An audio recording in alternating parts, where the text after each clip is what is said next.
15 minute late शुरू हो गई है क्लास। आपको कोई आपत्ति हो, कुछ पूछना हो तो आप बीच में पूछ सकते हैं। हमने आधुनिकता क्या है यहाँ से बात शुरू की, क्योंकि जब तक कॉन्सेप्ट नहीं समझ में आता, अवधारणा नहीं समझ में आती, तब तक साहित्य को इस अर्थ में उसका कोई खास लाभ नहीं होता है, कोई प्रयोजन सिद्ध नहीं होता है। जो मूलभूत अवधारणा है उससे हमें दृष्टि लानी है कि हम साहित्य की व्याख्या और इसका विश्लेषण कैसे करें, उसका मूल्यांकन कैसे करें। बहुत ज़्यादा क्लास हो गई,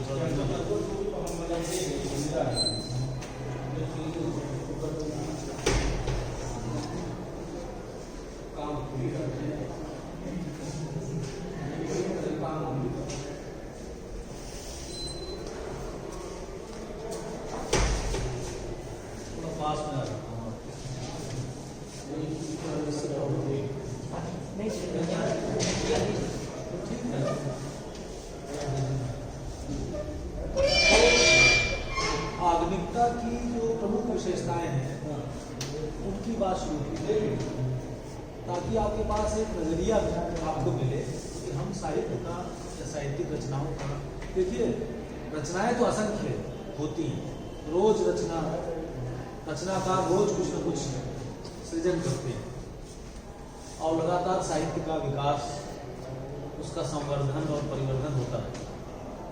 तो अगर उसके डिटेल्स में जाएंगे तो वो अनंत मामला है। इसलिए मैं चाहता था कि आपको एक दृष्टि मिले कैसे हम विश्लेषण करें, कैसे मूल्यांकन करें।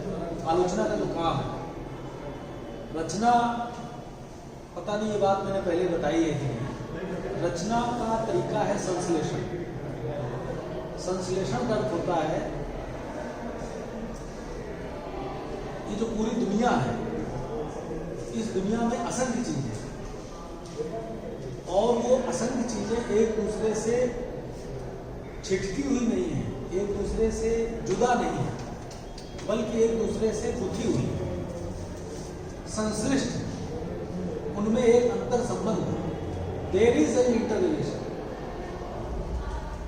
दुनिया के हर आदमी का दुनिया के हर दूसरे आदमी से कोई न कोई संबंध है, और वो संबंध, अगर कोई संबंध नहीं है तो वो मनुष्य का मनुष्य से, मनुष्यता का संबंध है। तो हर चीज एक दूसरे से जुड़ी है। और इसी बात को हिंदी के जो कवि, मशहूर कवि हुए रघुवीर साहब, उनकी एक छोटी सी कविता है जिसमें कुछ बिंब है, जैसे गाय घास चल रही है, सुंदर स्त्रियां बातचीत कर रही हैं, शायद उन्होंने लिखा है कि सुंदर स्त्रियां बकबक कर रही हैं और गाय घास चल रही है और धूप खिली हुई है। इस टाइप के 5-6 बिंब है, छोटी सी कविता, और उसका शीर्षक है प्रभु की दया, और अंतिम पंक्तियां हैं, हे प्रभु ये तुम्हारी दया नहीं तो और क्या है कि इन चीजों में आपस में कोई संबंध नहीं। बड़ी खूबसूरती से कवि ये कहना चाहता है कि संबंध है। जो धूप खिली हुई है, जो गाय घास चल रही है, जो सुंदर स्त्रियां बातचीत कर रही हैं, ये सब मिलकर के एक दृश्य बनता है, अलग अलग दृश्य नहीं बनता, दुनिया का दृश्य मिलकर बनता है। तो कविता, जो कविता की ताकत है वो ये है कि नहीं कह के वो हाँ के आशय को ध्वनित करती है। जैसे इसमें नहीं कहा गया हे प्रभु, व्यंग्य है, व्यंजना है इसमें, हे प्रभु यह तुम्हारी दया नहीं तो और क्या है कि इन चीजों में आपस में कोई संबंध नहीं। वो कहना ही चाहते हैं संबंध है। तो रचना संश्लेषण करती है, आलोचक क्या करता है, जो तत्व तो रचना में संश्लिष्ट हैं उनको अलग अलग करके दिखाता है कि देखिए इन तत्वों के संश्लेषण से ये रचना बनी। तो संश्लेषण का विलोम हो गया विश्लेषण। तो आलोचना रचना को एक तरह से, जो उत्तर आधुनिक भाषा इवॉल्व हुई थी आज से 20 साल पहले, एक विचारधारा आई थी उत्तर आधुनिकता, उसके बारे में भी मुझसे मैडम ने कहा कि बच्चों को बताइएगा। तो उत्तर आधुनिकता में एक शब्द बहुत पॉपुलर हुआ था, डिकोड कर। तो आलोचना क्या करती है, रचना को डिकोड करती है, उसको खोलती है, उसका विश्लेषण करती है, उसके पुर्जे दिखाती है, देखिए ये चीजें इसमें हैं, इन चीजों को मिला के रचना बनी। तो आलोचना का काम विश्लेषण है, रचना का काम संश्लेषण। और आलोचना में जो शब्द है आ, शायद मैंने बताया हो, आ का अर्थ है संपूर्ण। अगर छोटा आ है तो उसका अर्थ नहीं होता है ना। जैसे आ लगाइए छोटा आ किसी चीज में, तो उसका अर्थ नहीं होता है अज्ञान, अज्ञान। लेकिन बड़ा आ जब लगाएंगे तो उसका अर्थ संपूर्ण होता है। आलोचना, लोचन माने आंख, आंख से देखते हैं, देखने की क्रिया होती है। तो लोचन माने देखना, लोचना देखना, और आ माने संपूर्ण रूप में देखना, किसी कृति को संपूर्ण रूप में देखना। अब ये संपूर्ण शब्द भी बड़ा अर्थ गर्भित शब्द है, क्योंकि संपूर्ण का अर्थ ये नहीं है कि केवल रचना को देखना है। रचना की पृष्ठभूमि क्या है, किस समाज में रची गई, किस देश में रची गई, किस टाइम में रची गई, उसका टाइम फ्रेम क्या है।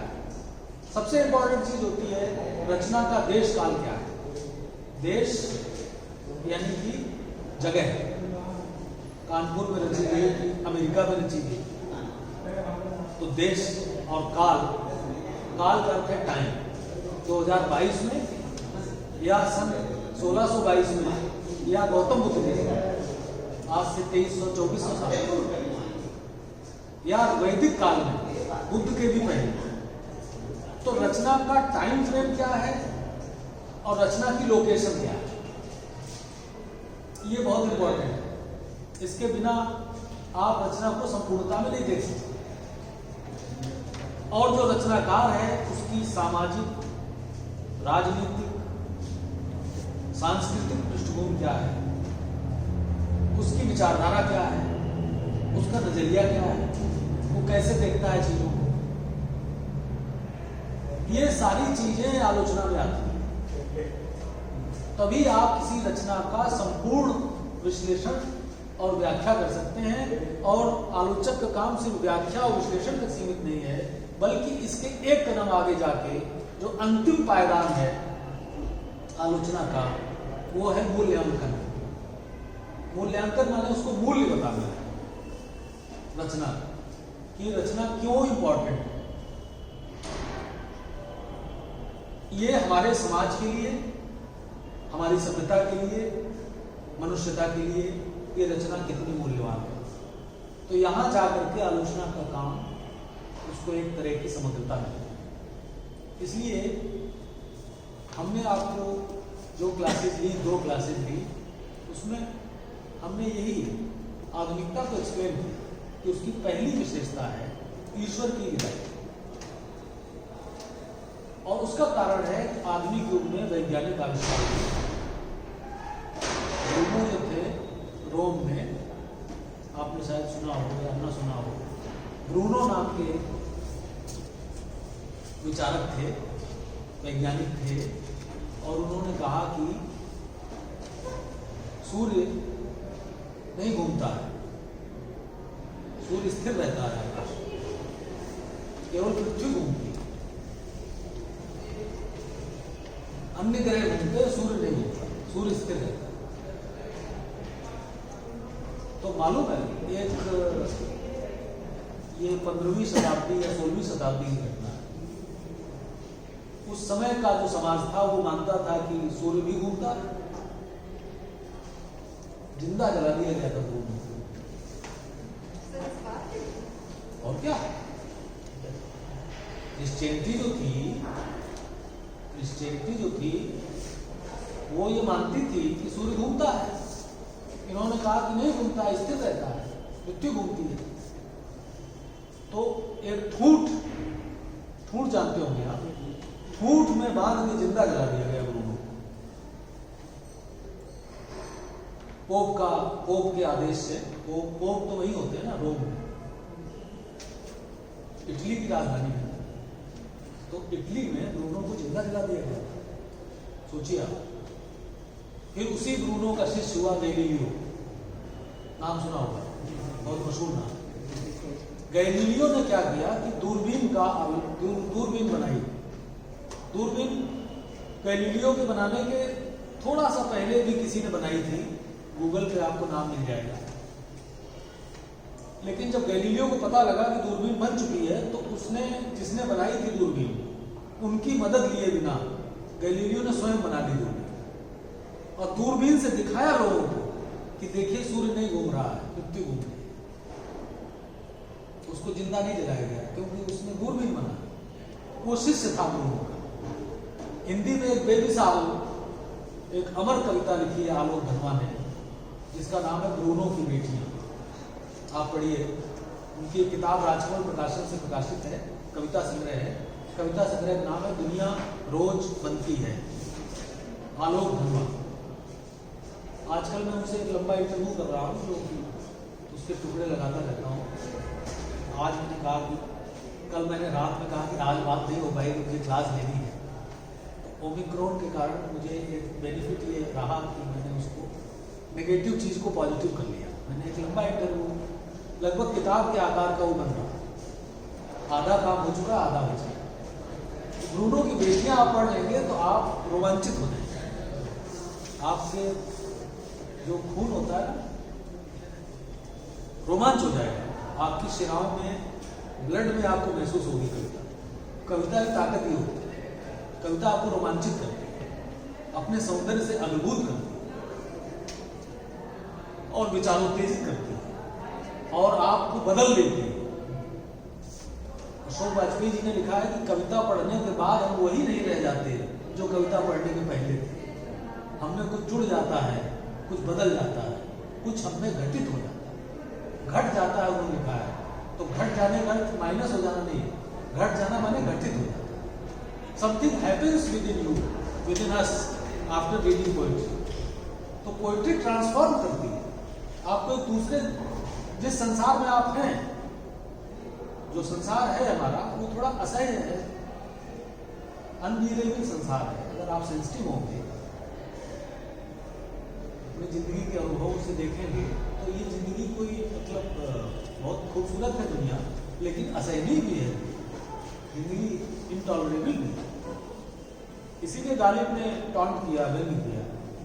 गालिब, मैंने आपको जो 2 क्लासेज हुई हैं उनमें मैंने आपसे कहा है कि आधुनिक काल के भारत के सबसे बड़े कवि हैं। भारत के हैं, वो कोई आगरा में जन्म हुआ, दिल्ली में निधन हुआ, तो वो इंडिया के पोएट हैं और वो क्रांतिकारी कवि हैं। उससे आलोक धनवा ने कहा, बातचीत जो चल रही है उसमें कहा है कि हिंदी में क्रांति का गलत ले लिया गया है, सीमित अर्थ ले लिया। हिंदी में लोग मानते हैं क्रांति का मतलब कोई तोड़ फोड़ या कोई खून खराबा या किसी को मार डालो, सत्ता पे कब्जा कर लो, ये नहीं अर्थ है। या महज इतना ही अर्थ नहीं, सशस्त्र क्रांति के अर्थ में लिया जाता है हिंदी, केवल सशस्त्र क्रांति के अर्थ में। सशस्त्र क्रांति ही क्रांति है, बोले नहीं। सबसे बड़े क्रांतिकारी कवि तो गालिब है। क्रांति विचारों के स्तर पर होती है ना। इसलिए जयनेन्द्र कुमार नाम के जो बहुत मशहूर कथाकार हुए, अभी आएंगे हम कुछ, इसमें जो आधुनिक काल में कविता है और गद्य है। तो कविता वाला चल रहा है, 3rd पीरियड है आज, गद्य वाला कल और परसों उस पर बात करेंगे, क्योंकि मुझे कहा गया है कि आप ये यूनिट कर दीजिए, पूरी कर दीजिए, तो कल से गद्य पर बात करें। आज मैं कोशिश करूंगा कि कविता वाली बात हो जाए। अब क्या हुआ कि जयनेन्द्र कुमार ने एक बड़ी खूबसूरत बात की। आपको कोई चीज इंपॉर्टेंट लगे तो नोट करते जाइए। बहुत ही अच्छा वाक्य कहा है, क्रांति जहां भी हुई है पहले मन में हुई। रिवोल्यूशन जो है ना, पहले आपके चेतना में होगा ना, आपके मन में होगा, आपके विचारों में रिवोल्यूशन होगा, बाद में वो घटित होगा। पहले आपके दिमाग में कोई बात आएगी। मेरे दिमाग में अब हो रहा कि गद्य पढ़ा दीजिए, तो गद्य तो अनंत है भाई, कविता भी अनंत है, क्या क्या आप पढ़ा देंगे। मैं केवल नजरिया दे सकता हूँ, और पीएचडी की क्लास है, इसमें कोई ऐसा नहीं है कि हमें टेक्स्ट पढ़ाना है। पीएचडी में बच्चों को, विद्यार्थियों को, शोध अध्येताओं को आपको एक दृष्टि देनी होती है कि उस दृष्टि के आधार पर वो अपना काम बेहतर ढंग से शोध कार्य कर सके, इसलिए क्लास है। इसलिए नहीं है कि हम टेक्स्ट के विस्तार में चले जाएं। अब जैसे ये हरिशंकर परसाई का मैंने व्यंग्य पढ़ा, जब आपकी उम्र का रहा होगा, आपसे भी छोटा था, ये मेरा इंटर में पढ़ा, पहला सफेद बाल, यही है शायद उसका टाइटल। उसमें क्या लाइन थी, मेरे भीतर की क्रांति हुई लेकिन मन में हुई। उसमें था कि मेरे एक दोस्त जो है शनिवार को बूढ़े और सोमवार को जवान लगते हैं। उनकी देखिए, मैंने आपसे पहले भी कहा है कि अगर बड़ी बात है कहने के लिए तो रचनाकार को भाषा को कठिन बनाने की जरूरत नहीं है। इसके सबसे बड़े उदाहरण है प्रेमचंद, इसके सबसे बड़े उदाहरण है हरिशंकर परसाई। अगर गद्य विधाएं आपको पढ़नी है, आधुनिक काल का गद्य पढ़ना है, तो उसकी सबसे बड़ी बात मैं आपको बता देता हूं। आजादी के पहले के जो प्रेमचंद है वो सबसे बड़े राइटर है। और डॉक्टर विश्वनाथ त्रिपाठी ने लिखा है, जो आलोचक है, अभी भी है, प्रोफेसर है, अवकाश प्राप्त प्रोफेसर है, दिल्ली में रहते हैं। जिस कॉलेज में मैं पढ़ाता हूँ वहां के पढ़े हुए हैं, एसडी कॉलेज। तो डॉक्टर विश्वनाथ त्रिपाठी दिल्ली विश्वविद्यालय प्रोफेसर है। उन्होंने लिखा है कि आजादी के पहले जो काम प्रेमचंद ने किया, आजादी के बाद वो हरिशंकर परसाई ने। आप ये दो लेखक पढ़ लीजिए, आप इन दो लेखकों को पढ़ लीजिए। नहीं हो रहा है। मेरा मन ये है कि आप इस पर जो हो रहा है उस पर केंद्रित रहिए। मोबाइल के चक्कर में पढ़ाई नहीं हो पाएगी, उससे व्यवधान पैदा होता है, मेरा भी ध्यान भंग होता है। बीच में कुछ क्लासेज ऑनलाइन हुई हैं, उनमें आधुनिक काल पढ़ाया गया है। अच्छा, मैडम का कल फोन आया था मेरे पास कि आप कुछ और पढ़ा दीजिए क्योंकि वो ऑनलाइन पढ़ा दिया गया है उनका। तो मैंने कहा कि मैं वहाँ आके पढ़ा दिया गया है। अच्छा, इसके पहले और इसके बाद गद्य तो ठीक है, तो हम तो सही रास्ते पर हैं। तो परसाई ने वो काम आजादी के बाद किया जो आजादी से पहले प्रेमचंद ने किया था। ठीक है, परसाई व्यंग्यकार थे, प्रेमचंद उपन्यासकार और कहानीकार थे, लेकिन विधा कोई भी हो, आपको तो वही बात रिवोल्यूशन करना है ना, एक तरह का जागरण करना होता है। लेखक को, कवि को, लोगों को जगाना होता है। संसार सो रहा है, उसको जगाना है। यही तो कबीर ने कहा, खावे और सोवे, सुखिया सब संसार है, खावे और सोवे। बड़ी पंक्तियां हैं। आप ये मत समझिएगा कि साधारण भाषा में कह दिया है तो ये ऐसे ही है। मतलब लिखना कठिन होता है। साधारण भाषा जब सामने आती है तो हमें लगता है हम भी लिख सकते हैं, लेकिन लिख के दिखाइए ना। परसाई लिख रहे हैं, पढ़ने में लगेगा कि अरे क्या है ये, तो मतलब जो है हम भी लिख सकते हैं, लेकिन नहीं लिख सकते। मैं तो नहीं लिख सकता, परसाई लिख रहे हैं। मेरे एक मित्र शनिवार को बूढ़े और सोमवार को जवान लगते हैं, इतवार उनका रंगने का दिन है, संडे को डाई कराते हैं। मेरे ऊपर इतना ज्यादा असर पड़ा इन पंक्तियों का कि मैंने फैसला किया कि मैं कभी बाल काले नहीं कराए, आज तक नहीं कराए। इतना साहित्य का प्रभाव पड़ता है अगर आप सेंसिटिव हो। कलाओं का भी प्रभाव पड़ता है। बैंडिट क्वीन फिल्म मैंने देखी, फिल्मों का तो बहुत ज्यादा इम्पैक्ट पड़ता है, बहुत ज्यादा। बैंडिट क्वीन फिल्म मैंने देखी, और वो जो फूलन देवी पर है,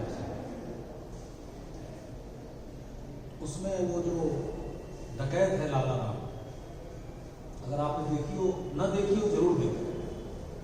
वो सफेद साफा बांध के, गमछा बांध के, मई जून की जलती हुई दोपहर में माइक पर गालियां देता है। गाली दे दे के वो कहता है कि जहां भी छुपी हो फूलन देवी, तुम सामने आ जाओ। भयानक अश्लीलतम गालियां। उसका इतना प्रभाव पड़ा मेरे ऊपर कि मैं भीषण गर्मी की जलती हुई दोपहरी में भी मैंने वो गमछा नहीं मांगा।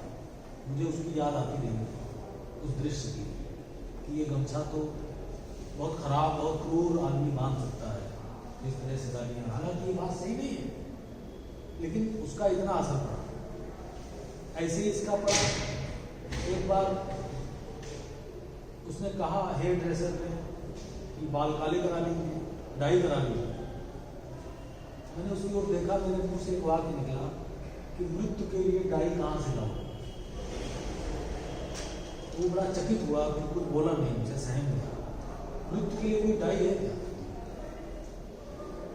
साहित्य प्रभावित करता है आपको, साहित्य आपको बदल देता है और फिर आप जो बोलेंगे या लिखेंगे वो कुछ और होगा। जैसे आप, मेरे मुंह से निकला कि मृत्यु के लिए डाई कहाँ से लाओ, मेरे मुंह से परसाई का वाक्य नहीं निकला, लेकिन इस वाक्य का आधार तो परसाई है ना, उनको जो मैंने पढ़ा। तो इस तरह से साहित्य बदलता है। क्रांति जो है, गालिब एक रिवोल्यूशनरी पोएट है। अब वो जो शेर है उनका, उसी में तो जन्नत की अवधारणा को क्वेश्चन कर दिया उन्होंने। हमको मालूम है जन्नत की हकीकत, लेकिन दिल के खुश रखने गालिब के ख्याल अच्छा। उसके पहले तो लोग मानते थे ना स्वर्ण को। गालिब ने उसका उस पर व्यंग्य किया, बहुत शालीन, बहुत ही। देखिए, शालीन व्यंग्य करना, एक गंभीर व्यंग्य करना एक कठिन काम होता है, और किसी को गाली देने लगना ये तो बहुत आसान है। वो तो हो ही रहा है इस समाज में। इस समय तो बहुत वाचिक हिंसा बहुत बढ़ी हुई है, सोशल मीडिया पे भी बहुत बढ़ी हुई है। मुझको तो ये ऑप्शन एक्टिवेट करना पड़ा है फेसबुक पर कि जो हमारे फ्रेंड नहीं है वो कमेंट नहीं कर सकते मेरी, क्योंकि उसमें तमाम अभद्र चीजें आ जाती हैं। तो मुझे लगा भाई अपनी मानसिक शांति बचाओ। तो हिंसा बढ़ी है, और इसका अंदाजा नागार्जुन जैसे कवि को हो गया था। तो उन्होंने लिखा कि छोड़कर संकोच तजकर लाज, बक रहा है गालियां ये जीर्ण शीर्ण समाज। कितनी अच्छी पंक्ति है। छोड़कर संकोच तजकर लाज, बक रहा है गालियां ये जीर्ण शीर्ण समाज। तो समाज जब सड़ता गलता है, नष्ट होता है, तो गालियां देने लगता है। ये पहचान है, जर्जरता की पहचान है। ये ऑक्टावियो पास में भी, ये जो नोबेल प्राइज मिला था ऑक्टावियो पास, स्पेलिंग है पास, PAZ, लेकिन उच्चारण होगा पास। मेक्सिको के कवि थे, भारत में राजदूत भी रहे, इनको नोबेल प्राइज मिला था कविता के। तो उन्होंने कहा है कि जब समाज कोई गैंग्रीन की तरह गलने लगता है, गैंग्रीन एक बीमारी है, तो फिर वो गालियां देने लगता है, उसकी भाषा भ्रष्ट होता है। गाली शब्द उन्होंने नहीं कहा है। जब कोई समाज गैंग्रीन की तरह गलने लगता है तो उसकी भाषा भ्रष्ट होती है। गालिब की क्रांति के न जाने कितने शेर हैं। एक शेर, जब मैंने कहा दुनिया असहनीय है, वहीं से मैं उधर चला गया गालिब पर, तो मुझे एक शेर उनका याद आया। क्यों ना फिरदौस में दोज़ख को मिला ले यारब। यारब का अर्थ होता है भगवान। हे खुदा, हे अल्लाह, क्यों ना ऐसा करे, गालिब हंसते हुए व्यंग्य करते हैं, क्यों ना ऐसा करे कि तुम्हारी जो जन्नत है उसमें हम नरक को मिला दें। क्यों ना फिरदौस माने स्वर्ग, जन्नत माने भी स्वर्ग, फिरदौस माने। क्यों न फिरदौस में दोज़ख माने नरक, क्यों न फिरदौस में दोज़ख को मिला ले यारब। सैर के वास्ते थोड़ी सी फजा और सही। सैर ही तो कर रहे हैं, थोड़ी और सैर से, मतलब सैर को जिंदगी को कह रहे हैं। हम तो नरक, ये तो नरक है जो जिंदगी तुमने दी है। अब तुम वहां जन्नत लिए बैठे हो, जन्नत जैसी कोई चीज है नहीं। इसको कहने का जो ढंग है उनका, गालिब का, वो टॉन्ट या व्यंग्य या व्यंजना, वो बहुत ही खूबसूरत है, बहुत ही सांकेतिक है, बहुत ही घूम करके आता है गालिब, सीधे नहीं आता। थोड़ा दिमाग लगाना पड़ेगा आपको। क्यों ना, वो तो कह रहे हैं ना, वो तो मजाक बना रहे हैं ना उसका, जन्नत का मजाक बना रहे हैं फिरदौस कि जन्नत जैसी कोई चीज तो है नहीं। उसको किस तरह से कह रहे हैं कि ये जो नरक है इसमें उसको भी मिला दिया जाए। सैर हो रही है तो थोड़ी सी सैर और सही, क्यों न फिरदौस में दोज़ख को मिला ले यार, सैर के वास्ते थोड़ी सी फजा और सही। फजा माने जो वातावरण होता है, फजा वातावरण, माहौल। वादियाँ सर उसी को रहते हैं, वादी माने तो घाटी। अच्छा अच्छा। आप शायद उस गाने से प्रभावित हो गए ये वादियाँ हैं। फजा का अर्थ है जो माहौल होता है, मौसम होता है, जी फजा ही है, सही शब्द है फजा, उसको उच्चारण में फिजा कहते हैं। आप एक डिक्शनरी खरीद लीजिए, मैंने तो स्टूडेंट लाइफ में ले ली थी, उर्दू हिंदी शब्दकोश, पेपर में छापा है लखनऊ से, तो यूपी गवर्नमेंट ने छापा है, उसका नाम है प्रकाशक उत्तर प्रदेश हिंदी संस्थान हजरतगंज, वहाँ से ले लीजिए, पेपर बैग है, अपने पास हमेशा रखिए, उसमें सारे शब्द आपको मिलेंगे शुद्ध रूप में मिलेंगे। जैसे बवाल कोई शब्द नहीं है, सही शब्द है वबाल, अब प्रचलित हो गया बवाल, ऐसे ही फिजा शब्द प्रचलित हो गया है, लेकिन सही शब्द है फजा। सैर के वास्ते थोड़ी सी फजा हो, तो ये रेवोल्यूशन किया गाने में, ये सारे बड़े दिल की पहचान है कि वो क्रांति करेगा, किसी न किसी लेवल पर करेगा।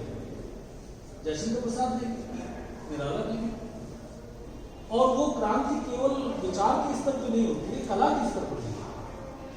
अब कामायनी की शुरुआत, कामायनी का आपने हो सकता है इनमें पढ़ी हो, मेरे ख्याल से पढ़ी होगी, सब जगह से। उसकी शुरुआत किस लाइन से?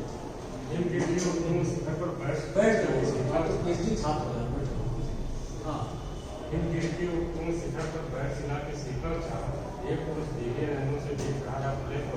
बस बस बस बस, इसमें कौन सा छंद है?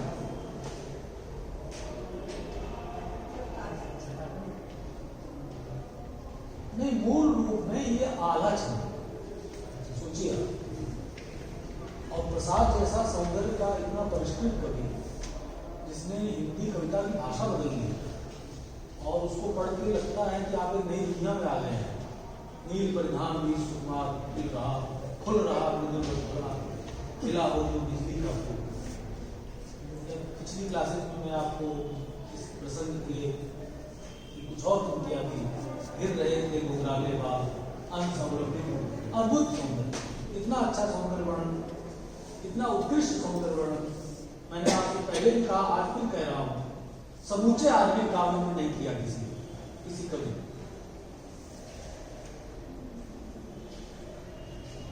वो प्रसाद उन्होंने चुना क्या? आला छंद। और आला छंद में जैसे भैंस मियानी पटकापुर में पड़वा गिरो कनौजे जाए, ये है आला छंद। आप इसको मन ही मन डूबिए। और फिर एक लाइन, एक पुरुष भीगे नैनों से देख रहा था दुल्हे हुआ, भैंस मियानी पटकापुर में पड़वा गिरो कनौजे जाए। क्रांति है, आला छंद का एक बिल्कुल अभिनव प्रयोग है, उसका लगभग ट्रांसफॉर्मेशन है, उसका रूपांतरण है, क्रांतिकारी रूपांतरण।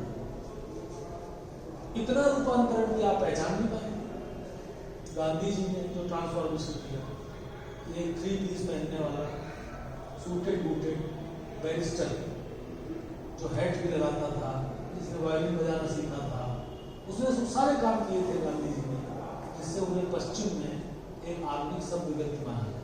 फिर भी वो अपमानित हुए, ट्रेन से धक्का मार के निकाले गए वहाँ साउथ अफ्रीका में। तभी वो रूपांतरित हुए ना, कि वो धोती पहनते हैं और सिर घुटाते हैं, और आप जानते ही ये सब उसके बारे में क्या होता है। तो आप पहचान नहीं पाएंगे कि ये वही व्यक्ति है जो बैरिस्टर के रूप में सूटेड बूटेड था। और उसने चुना एक ऐसा जीवन जो भारत का सबसे गरीब व्यक्ति जैसे जीता है वैसे था, वैसे भी था, तभी उससे मैं जस्टिस कर पाऊँ, कभी न्याय कर पाऊँ। तो हम आधुनिक काल की 2 विशेषताओं बात कर चुके हैं पिछली क्लास में। एक तो ईश्वर की विदाई और दूसरी स्त्री के प्रति दृष्टिकोण, इस पर विस्तार से बात हो चुकी है, तो उसमें नहीं जाते। अब तीसरी विशेषता बात, तीसरी विशेषता है एक लोकतांत्रिक चेतना,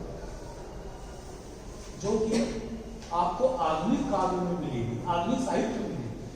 मध्यकालीन साहित्य में, प्राचीन साहित्य में आपको लोकतंत्र नहीं मिलेगा, राजतंत्र मिलेगा। राजा हैं, राजाओं की शौर्य गाथाएं हैं। ये रासो काल क्या था? पृथ्वीराज रासो और वो सब लोग और भी रासो थे। रासो को मतलब वीर काव्य, वीरता किसकी? राजाओं की। भूषण ने भी उसके गीत गाए। और रासो काल से लेकर के रीतिकाल आपको राजाओं की शौर्य गाथाएं गाने वाले कवि मिलेंगे, पराक्रमी राजाओं की शौर्य गाथाएं गाने वाले, और राजाओं से डिस्टेंस बनाने वाले कवि मिलेंगे, तुलसीदास जैसे, और सूरदास, मीरा। ये कबीर राजाओं से निष्प्रिय हैं, विरक्त हैं, विमुख हैं, उनसे कोई मतलब नहीं रखते, जनता से जुड़े हैं, जनता से संवाद कर रहे हैं, और कई बार वो टकरा भी रहे हैं राज सत्ता से। ये भक्ति काल में तेवर दिखता है कि संतन कहा सीकरी सो काम, उसको भी इन्वाइट किया गया था कुम्मन दास को, तो उन्होंने कहा कि हमें क्या मतलब है। सीकरी में था, फतेहपुर सीकरी, फतेहपुर सीकरी में अकबर ने बनाई थी राजधानी। गुजरात विजय पर बनवाया, किसने? गुजरात विजय हो जाने पर शायद अकबर ने ना सियार में बनवाया शायद। फिर 12 साल बाद क्यों छोड़ दिया जानते हैं आप? केवल 12 साल बाद फतेहपुर सीकरी छोड़ दिया, फिर आप लौट आए आगरा, फिर दिल्ली चले गए। क्यों? आज भी आप जाइए फतेहपुर सीकरी घूमने, मैं तो गया हूँ 2 बार, तो आपको थोड़ा सा वो नई जैसी लगेगी, मतलब नई मीन्स अनयूज्ड इमारत लगेगी। जैसे आगरा फोर्ट आपको लगेगा कि इसका इस्तेमाल हुआ है, दिल्ली का लाल किला भी आपको लगेगा कि इस्तेमाल हुआ है। फतेहपुर सीकरी की बिल्डिंग थोड़ा नई लगती है, क्योंकि 12 साल बाद उसको छोड़ दिया। क्यों? ये जानना चाहिए, क्योंकि वहां पानी की कमी है। Without water you can't survive.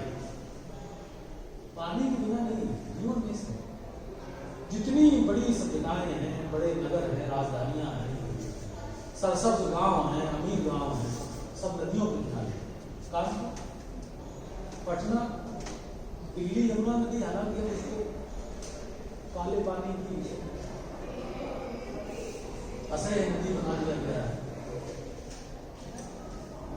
पर्यावरण को नष्ट किया है ना, उसकी सजा भी मिलेगी, मिल रही है, आगे और मिलेगी। उसके विस्तार में जाने से आधुनिक काल यूनिट कैसे हम उसका पढ़ाएंगे इसके बारे में। नहीं तो ये तो रिसर्च हुई है, साइंटिस्ट ने कहा है 70 साल में जो हिमनद है हमारा, उसके सारे ग्लेशियर्स पिघल जाएंगे, नदियों में पानी बढ़ेगा, फिर नदियाँ सूख जाएंगी। तो एक कठिन भविष्य सामने है मानवता के, क्योंकि मनुष्य ने जो हमने सभ्यता बनाई वो मानव केंद्रित सभ्यता, उसमें बहुत अपमान और बहुत तिरस्कार हुआ प्रकृति का, और उसका बहुत दोहन हुआ, उसको उसका ध्वंस किया गया। अब वहां कह रहे हैं कि वो 10 लाख इतने लाख पेड़ काट डालो, क्योंकि यहाँ हीरे की खाने हैं, यहाँ ये महोबा के पास, छतरपुर के पास, बक्सावा कौन सा जंगल का, उस पर BBC से पूरी रिपोर्ट आ गई। लाखों पेड़, हम और पेड़ ये ऑक्सीजन का स्रोत है, और आप महामारी आती है क्यों आती है? ऑक्सीजन से मरता है उसके अभाव में, क्योंकि हमने पेड़ों को नष्ट किया है, अपने नदियों को तबाह किया है। हमने केवल आदमी ने आदमी का ध्यान रखा, प्रकृति का ध्यान नहीं रखा गया, पशु पक्षियों का ध्यान नहीं रखा गया, वो नष्ट हो गई। क्या नाम है वो जो शव को खाते थे, हाँ, प्रजाति नष्ट हो गई, वो शुद्ध करती थी ना पर्यावरण, शव को खा जाती थी। आपने बिंदु को रहने नहीं दिया। कैसे? एक इंजेक्शन होता है डाइक्लोफिनेक, वो इंजेक्शन लगाया जाता है जानवरों को उनका दूध निकालने के लिए। गाय को लगा दिया तो दूध दे देगी। डाइक्लोफिनेक दर्द का इंजेक्शन है, मनुष्यों में भी लगाया जाता है। अब तो खैर उसको डिस्करेज किया जा रहा है, भाई मत लगाओ, खतरनाक है। डाइक्लोफिनेक अगर उसकी पशु के उसमें चला गया मांस में। तो जैसे ही वो मांस खाता था गिद्ध, उसके मुंह से एक सफेद झाग निकलता था, वो मर जाता। पॉइजनस उससे मरे हैं। ये जो नॉवेल है अरुंधति रॉय का the mystery of utmost happiness, इसका हिंदी अनुवाद हुआ है खुशियों का अपार घराना, उसकी शुरुआत ही इसी इंजेक्शन की कथा से होती है, डाइक्लोफिनेक से। तो तीसरी विशेषता है लोकतंत्र, ज्ञानोदय, जो पश्चिम में ज्ञानोदय हुआ। ब्रूनो जलाए जाते थे पहले, धीरे धीरे विज्ञान को स्वीकार करना पड़ा, क्योंकि ब्रूनो ने अपने इंट्यूशन से कहा था कि सूर्य नहीं घूमता, लेकिन उसको दूरबीन से जब सिद्ध करके दिखा दिया गैलीलियो, तो गैलीलियो को नहीं मारा गया। इस पर एक नाटक भी लिखा बेर्टोल्ड ब्रेस्ट, जर्मनी के महान कवि ने, जिसका नाम है लाइफ ऑफ गैलीलियो। उसका हिंदी अनुवाद भी हुआ और दिल्ली में उसका प्ले भी, नाटक भी किया जाता है। बेर्टोल्ड ब्रेस्ट महान नाटककार और कवि हुए वहाँ के, जर्मनी के, और हिटलर के जमाने में हुए। हिटलर के जमाने में जर्मनी से भागना पड़ा दुनिया के सबसे बड़े वैज्ञानिक को, क्योंकि वो यहूदी थे, आइंस्टाइन उनका नाम था, वो जर्मनी के थे, उनको भागना पड़ा वहां से, नहीं तो मार डाले जाते। हिटलर तो सारे यहूदियों को मार रहा था, 60 लाख लोगों को मार डाला, सोचिए 60 लाख। और सेकेंड वर्ल्ड वॉर में, और first and second world war में करोड़ों लोग, 7 करोड़ लोग मारे। 8 लाख तो केवल यहूदी मारे गए गैस चैम्बर से।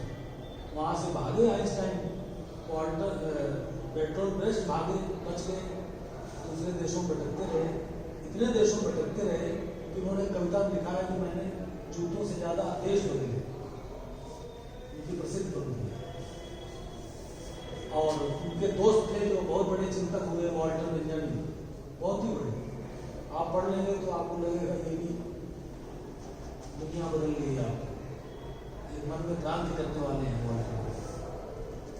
तो वॉल्टर बेंजामिन ने, वो भी भागे, लेकिन वो गिर गए हिटलर की सेना में, तो उन्होंने सुसाइड कर लिया। बॉर्डर के पास एक गांव था फोर्ट बो, स्पेन और जर्मनी के बॉर्डर पर गांव था फोर्ट बो, उसमें आत्महत्या कर ली। ह्यूमिलिएट होते हैं, पकड़ लेगा, अपमानित करके मारेगा। तो बड़े बड़े क्रांतिकारियों ने की आत्महत्या, चंद्रशेखर आजाद ने की थी आत्महत्या, अपने सिर पर रख के माउजर चला लिया था हमारे इलाहाबाद, क्योंकि अंग्रेज अगर पकड़ लेते तो अपमानित बहुत करते, यातना बहुत देते, तो ऐसा करना पड़ता है। और वो जो काला संदूक लेके भाग रहे थे वॉल्टर बेंजामिन, वो उनकी मृत्यु के कई वर्ष बाद वो बरामद हुआ, फिर उससे वो पांडुलिपियां निकली, फिर उससे वो छापी गई, तो पूरे दुनिया में तहलका मच गया कि इतना बड़ा चिंतक था ये। तो collected writings of Walter Benjamin किताब है, 2-3 खंडों में, मैंने कुछ अंश पढ़े हैं उसके, लेकिन वो कमाल है। मार्क्स के बाद जो बहुत बड़े विचारक माने जाते हैं वो वॉल्टर बेंजामिन। तो ज्ञानोदय हुआ, आइंस्टाइन ने खोज की इसकी थ्योरी ऑफ रिलेटिविटी, सापेक्षता के सिद्धांत। उसी सिद्धांत के आधार पर एटम बम बना, और एटम बम जापान पे गिराया अमेरिका, उसी लड़ाई में, जिस लड़ाई में जापान साथ दे रहा था हिटलर का। हाँ, ये 4 तानाशाह थे, वो एक साथ थे, हिटलर, मुसोलिनी और तोजो जापान का तानाशाह, और एक था क्या नाम था उसका, फ्रैंको, स्पेन का। तो ये सब एक थे। और इधर जो है अमेरिका था और सोवियत संघ था, सोवियत संघ में भी हमला कर दिया था हिटलर ने। तो सबसे पहले तो उसने मुकाबला किया सोवियत संघ, स्टालिन की आर्मी थी, इस आर्मी कहते थे रेड आर्मी, उसने खदेड़ा उसको, हिटलर को बदलित और आत्महत्या करनी पड़ी। और जापान पे एटम बम गिरा दिया उसने अमेरिका ने, तो सेकेंड वर्ल्ड वॉर रुक गया, क्योंकि उससे बहुत विनाश हुआ। सबसे बड़ा विनाश आधुनिक काल में अगर हुआ है तो एटम बम गिराए जाने के कारण हुआ। हिरोशिमा और नागासाकी, ये 2 शहर थे, बच्चे विकलांग पैदा होने लगे और भयानक हुआ वो। उसमें नहीं आएंगे विस्तार में, आप ये समझ लीजिए कि उससे उनको बहुत धक्का लगा आइंस्टाइन। जबकि वो यहूदी थे, 60 लाख यहूदी हिटलर ने मारे थे, फासिज्म के खिलाफ थे, और वो भी फासिस्ट ही था तोजो, जापान का शासन। लेकिन जापान की जनता फासिस्ट नहीं थी जो मारी गई एटम बम से। जो बने थे आइंस्टाइन की थ्योरी के आधार वो बम बने थे। साइंस नहीं जानता हूं, लेकिन ये प्रमाणित है कि वो थ्योरी ऑफ रिलेटिविटी के आधार पर एटम बम का निर्माण हुआ था। तो आइंस्टाइन को बहुत बुरा लगा और उनको लगा कि हमारा विज्ञान जो है उसने कितना प्रभु किया विनाश में। और वो बड़े शांति प्रेमी व्यक्ति थे, और मुझे आलोक धर्मा जी ने बताया कि वो वायलिन बजाते थे, संगीत प्रेमी। संगीत से वही प्यार कर सकता है जो शांति से प्यार, नहीं तो जो शांति से प्यार नहीं करेगा वो तो युद्ध की ओर जाएगा। इसको संगीत और कलाओं से क्या होता है? इससे पूछ दो किसी भी तानाशाह से कि तुमने कोई फिल्म देखी है, वो कहेगा नहीं देखी है, जमाना हो गया, कई वर्ष हो गए, हमने कोई फिल्म नहीं देखी। उसको फिल्मों से क्या मतलब, कलाओं से क्या मतलब, संगीत से क्या मतलब? तो अब मैं आपको बात बताना चाहता हूं। आपको बताया गया होगा प्रगतिवाद और प्रयोगवाद के बारे में, कहने की क्लासेस में दिए, लेकिन उसका मूल क्या है, उसके मूल में विचार कौन सा? प्रयोगवाद के मूल में कौन सी विचारधारा है और प्रगतिवाद के मूल में कौन सी विचारधारा है, बताइए, फिर आगे बढ़ाते जल्दी से।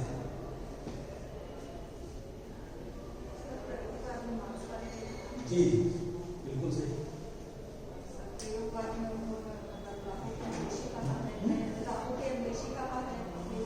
राहों के विषय कहा है, अज्ञेय कहा है, आ सकते नई राहों की खोज कर।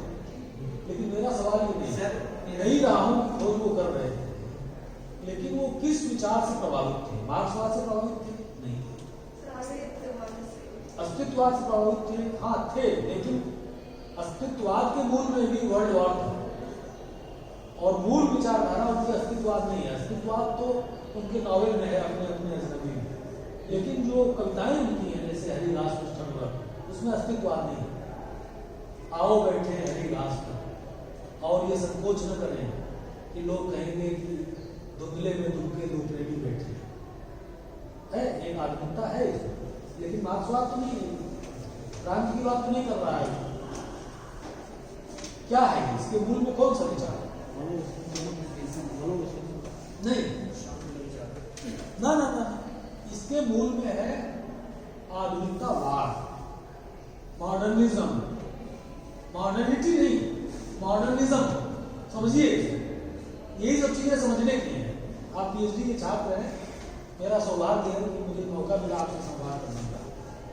2 धाराएं हैं, एक मॉडर्निज्म और एक मार्क्सिज्म, मार्क्सवाद या साम्यवाद, और दूसरी तरफ आधुनिकतावाद।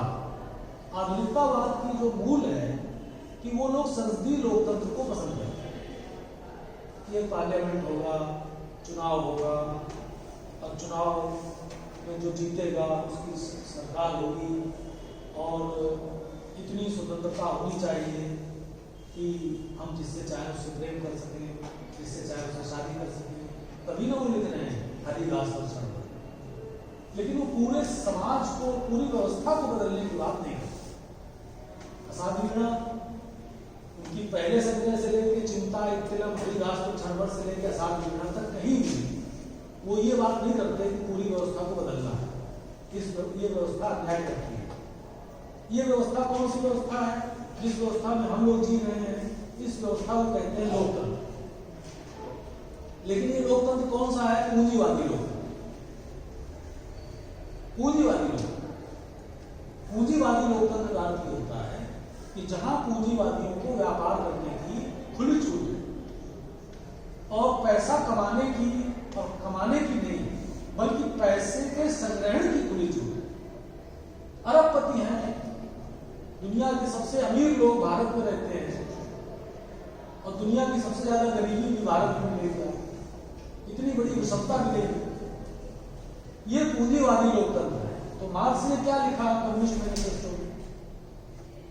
विचारों के बारे में बताना बहुत जरूरी है, क्योंकि उसको बताए बगैर आप उदारवाद बता दीजिएगा सर। जी उदारवाद स्टडीज में उदारवाद और पूंजीवाद की उदारवाद बेटा ये 1990s से आया, 1990 से, वो हम बताएंगे अभी, लेकिन 1990 के पहले का तो बता रहे हैं। मार्क्स ने एक वाक्य लिखा कम्युनिस्ट मैनिफेस्टो में, मार्क्स और एंगल्स, वो वाक्य आप नोट करिए।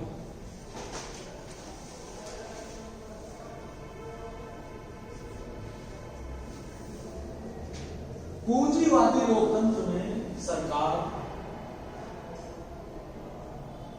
पूंजीवादी लोकतंत्र में सरकार पूंजीपतियों के हितों की रक्षा के लिए गठित की गई कमेटी से ज्यादा कुछ नहीं है।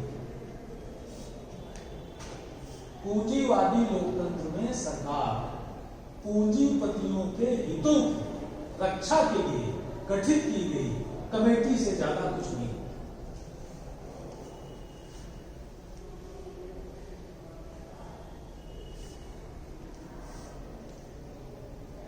समझ गए ना कि सरकार क्या है? कमेटी, कैबिनेट है, जिसको मंत्रिमंडल कहते हैं, संसद है, सब कुछ है, लेकिन वो कर क्या है? पूंजीपतियों के हितों की रक्षा। ये उसका ड्रॉबैक है, ऐसा मार्क्स और एंगल्स ने कहा, और आप देखते भी होंगे अपने अनुभव से कैसा हो रहा है।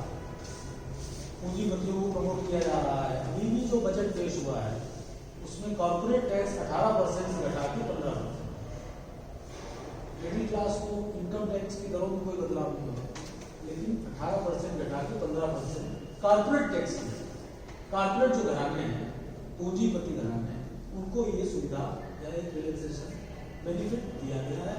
अब आप लोग अगर अर्थशास्त्र के जानकार हो तो 18% टैक्स घटा 15% कर देना बहुत बड़ा एडवांटेज है, क्योंकि 3% में न जाने कितने अरब रुपयों का इधर उधर हो जाता है, इतने रुपए इधर उधर हो। ये मॉडल जो है ये अमेरिका का मॉडल है, ब्रिटेन का मॉडल है, जिसको कहते हैं पूंजीवादी लोकतंत्र।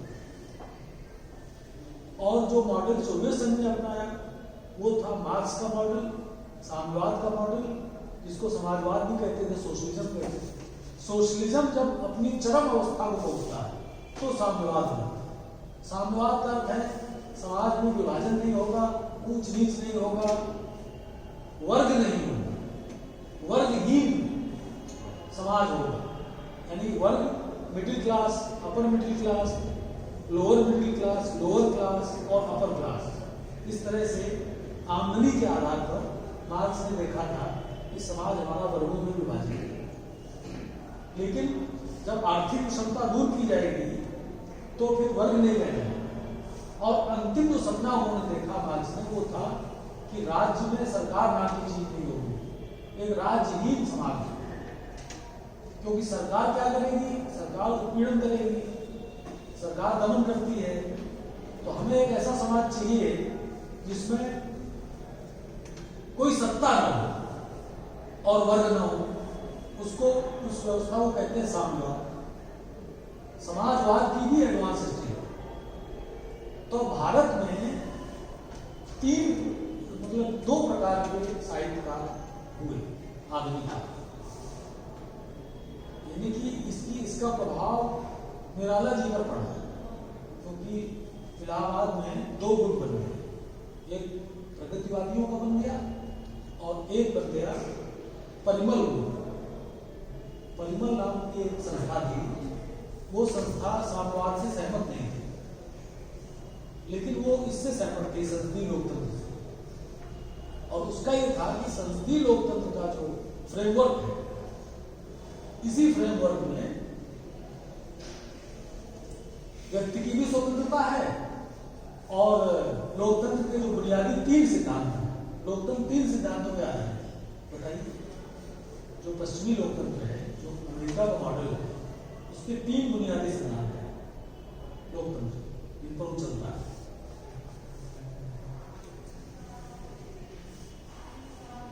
आपके संविधान में भी है, कार्यपालिका है इसका? नहीं, इक्वलिटी, लिबर्टी, फ्रेटर्निटी, समानता,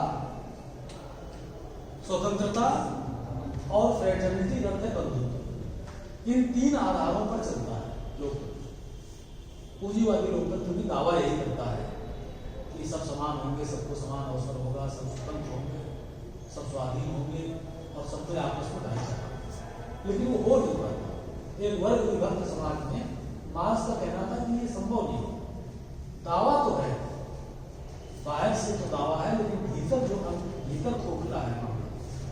इसीलिए धूमिल की कविता में है ना, हमारे देश में जो बाल्टी जमी रहती है लाल रंग की, जिसमें बाहर आग लिखा है, भीतर पानी भरा है, वैसा है समाजवाद, ऐसा एक कविता में है।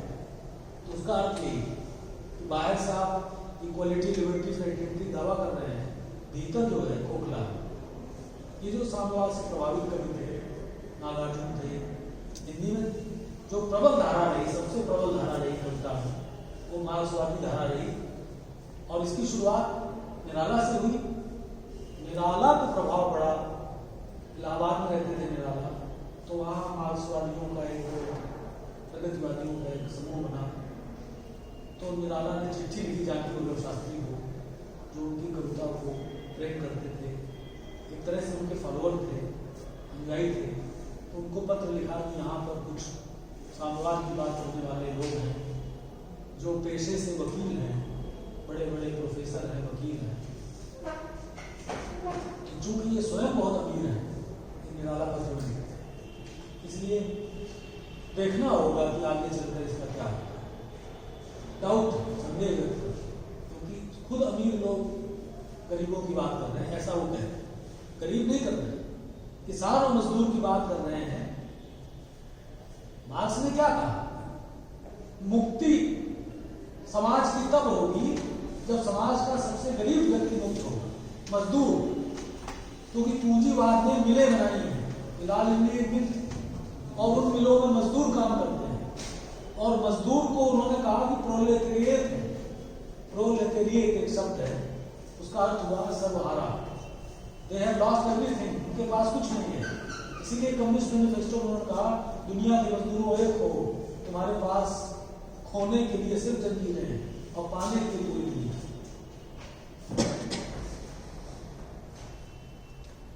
तो उसी आधार पर 1917 में क्रांति हुई और सोवियत संघ की स्थापना हुई, जारशाही अंत हुआ। उसके पहले जो व्यवस्था थी उसको कहते थे जारशाही, वहां पर रूस में। इसके बाद जो व्यवस्था बनी उसको कहा गया यूएसएसआर, सोवियत संघ। तो दुनिया के दो ध्रुव थे, एक यूएसएसआर, दूसरा अमेरिका। अमेरिका का मतलब पूंजीवादी लोकतंत्र और यूएसएसआर का मतलब हुआ साम्यवादी व्यवस्था। लोकतंत्र नहीं कहते उसको, कम्युनिज्म कहते, साम्यवादी व्यवस्था। तो एक शिविर था साम्यवाद का और एक शिविर था अमेरिकन डेमोक्रेसी का या ब्रिटेन की। वो सब ये राष्ट्र एक तरफ और वो एक तरफ कैपिटलिज्म, एक तरफ सोशलिज्म। ये दो ध्रुव, पूंजीवादी लोकतंत्र और साम्यवाद। तो साम्यवादी ध्रुव को कहा गया सोशलिस्ट ध्रुव और इसको कहा गया कैपिटलिज्म, पूंजीवाद को प्रमोट करने वाला लोकतंत्र। हमारे यहाँ क्या हुआ कि प्रगतिवादी आए और निराला ने चिट्ठी में जरूर संदेह व्यक्त किया, लेकिन खुद निराला पर उस विचारधारा का असर इतना पड़ा कि उन्होंने कुकुर कुत्ता की रचना की। और कुकुर कुत्ता पर मार्क्सवाद का स्पष्ट प्रभाव उसके शब्दों में, भाषा में देखा जा सकता है कि जवाहरलाल नेहरू गुलाब टांगते थे कोर्ट में, और कुकुर कुत्ता की पंक्तियां हैं, अबे सुनिए गुलाब। जबकि नेहरू जी बहुत क्लोज थे निराला के, नेहरू निराला को बहुत मानते थे, और निराला की जो निर्धनता थी, विपन्नता थी, उसको देखते हुए उन्होंने एक वजीफा भी निराला के लिए उसकी व्यवस्था की थी। प्रधानमंत्री थे, तो प्रधानमंत्री कुछ भी कर सकते हैं, और वो वजीफा, वो व्यवस्था ये महादेव वर्मा को मिलेगा और वो जरूरत के अनुसार निराला को दे दिया करेंगे, क्योंकि अगर निराला को सीधे मिलेगा तो पूरा रुपया किसी गरीब व्यक्ति को दे देंगे, और वो ऐसा करते भी थे। आप महादेव वर्मा का संस्मरण करिए जी,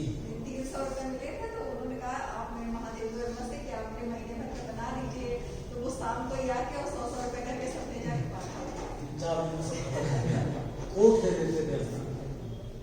अरे वो कविता क्या है, वो जीवन है उनका। छीना छीन का कभी हम मैं लग न सका ये आप कोट पहन के नहीं, कोट दे के ही लिखी जा सकती। सर आप तो उसमें लिखे भी है कि आलोक धर्मा से एक बात पूछा कि लिखी थी, लंदन वालों ने पूछा कि आप 100 साल में कौन सी कविता देंगे, तो सर एक लिखी है। हाँ, वो तो रोने, आप फोन पर बात कीजिए उनसे, वो रोने लगते हैं। हाँ तो विदिन सुन रहा था सर, निराला के निमित्त 5 अच्छा वो मैं नहीं सुन पाया क्योंकि मैं कुछ काम, मेरे यहाँ वो था, मेरी प्रवेश था, उसमें फोन किए थे मुझे, बोले मैंने आपका नाम लिया था जी। हम कई बार नाम लिए थे 5 बार लिया। और आपको ये भी बताया कि आप निराला में कुछ काम करने के लिए कह रहे थे, आलोक धर्मा जी आपको किताब चाहिए। आलोक जी ने हमसे कहा है कि तुम निराला पर भी किताब लिखो। सब बहुत कठिन होता है। मैंने कुंवर नारायण पे एक किताब लिखी है, राजकमल ने छापी है, रघुवीर साहब की किताब लिखी, साहित्य अकेडमी छापी है, वीरेंद्र नरवाल पर पूरी किताब लिखी है संस्मरणात्मक समीक्षा की, वो राजकमल से आने वाली है। काम किया है, कितना करेगा, इतनी ज्यादा उम्र भी नहीं हुई है, साहित्य के लिहाज से इतनी ज्यादा उम्र। कविता संग्रह के 3 छपे हैं, आलोचना की 4 किताबें हैं, संस्मरण की 1 किताब, 8 किताबें लिख चुका हूँ। आलोक धर्मा वाली तैयार हो गई है। खैर ये कोई अपना आप विज्ञापन की क्लास नहीं है, मुझे माफ कीजिएगा, वो प्रश्न कर दिया इसलिए। और ये 2 ध्रुव नष्ट हो गए, 2 क्या, दूसरा ध्रुव नष्ट हो गया 1989 में। वो सोवियत संघ का जो ध्रुव था, समाजवादी ध्रुव, वो बिखर गया। सोवियत संघ बिखर गया, यूनाइटेड था ना, यूएसएसआर में यू करते यूनाइटेड, तो वो कई राज्य थे जो यूनाइटेड थे देश में, उनके टुकड़े टुकड़े हो, और समाजवादी ध्रुव की एक तरह से डिसइंटीग्रेट हुआ, उसका पराभव, उसकी हार। एक तनाव चला जिसको कहते थे cold war. There was a cold war for almost 70 years, 72 years। उसको कहते थे शीत युद्ध। 1917 से लेकर 1989 तक दुनिया के 2 सबसे बड़े जो शक्ति के केंद्र थे, सोवियत संघ और अमेरिका, इनके बीच कोल्ड वॉर चला। और भारत नेहरू और इंदिरा गांधी के नेतृत्व में सोवियत लॉबी की ज्यादा नीति था, और अब वो अमेरिका की ज्यादा नीति है। तो अब सोवियत ध्रुव है नहीं, उस तरह का साम्राज्य नहीं है।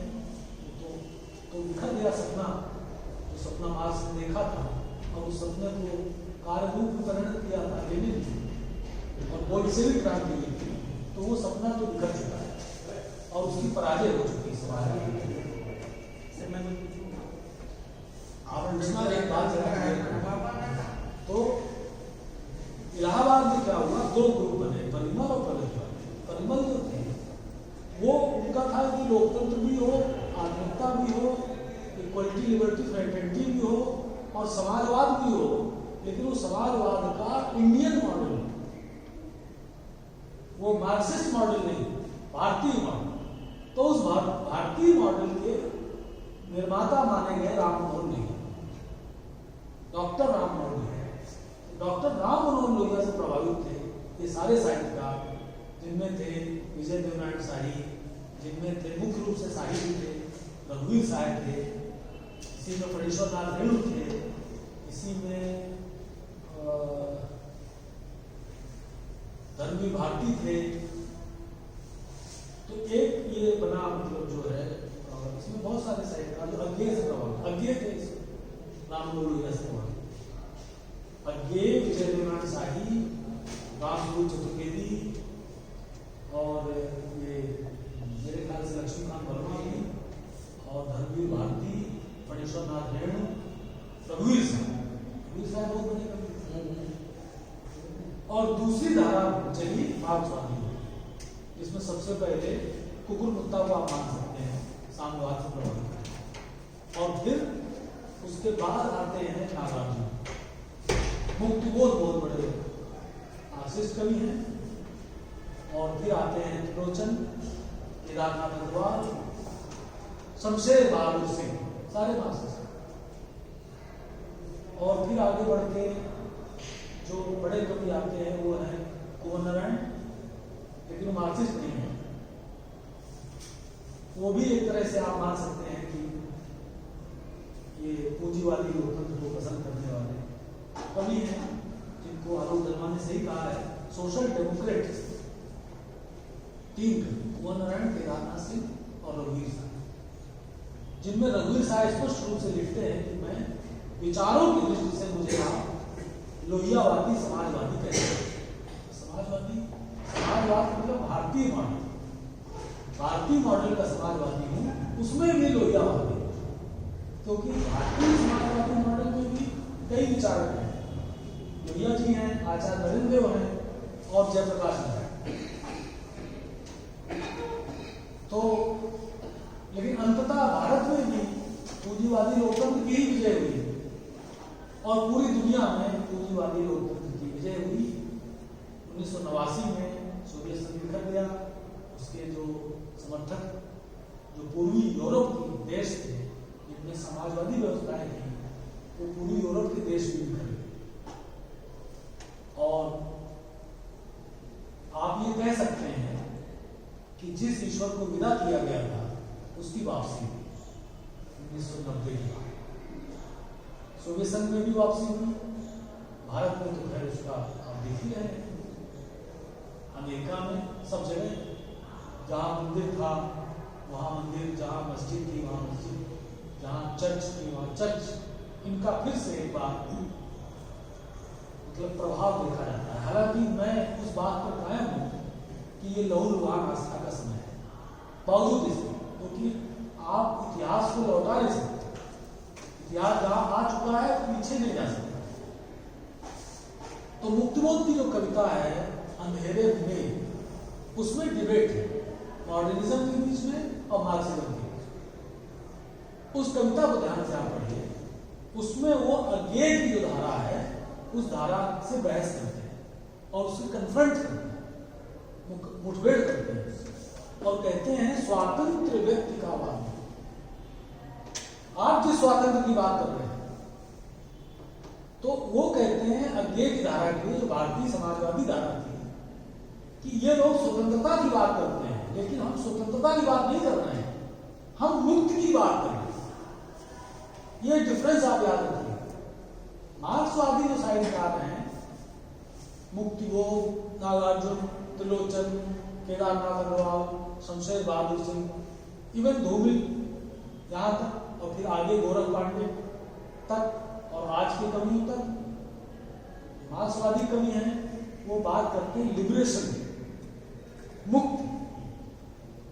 और भारतीय समाजवादी मॉडल के कवियों ने बात की स्वतंत्रता, रिजल्ट किया स्वतंत्रता, देश को भी स्वतंत्रता मिली और वो व्यक्ति की स्वतंत्रता की बात उस पर असर्ट करते हैं।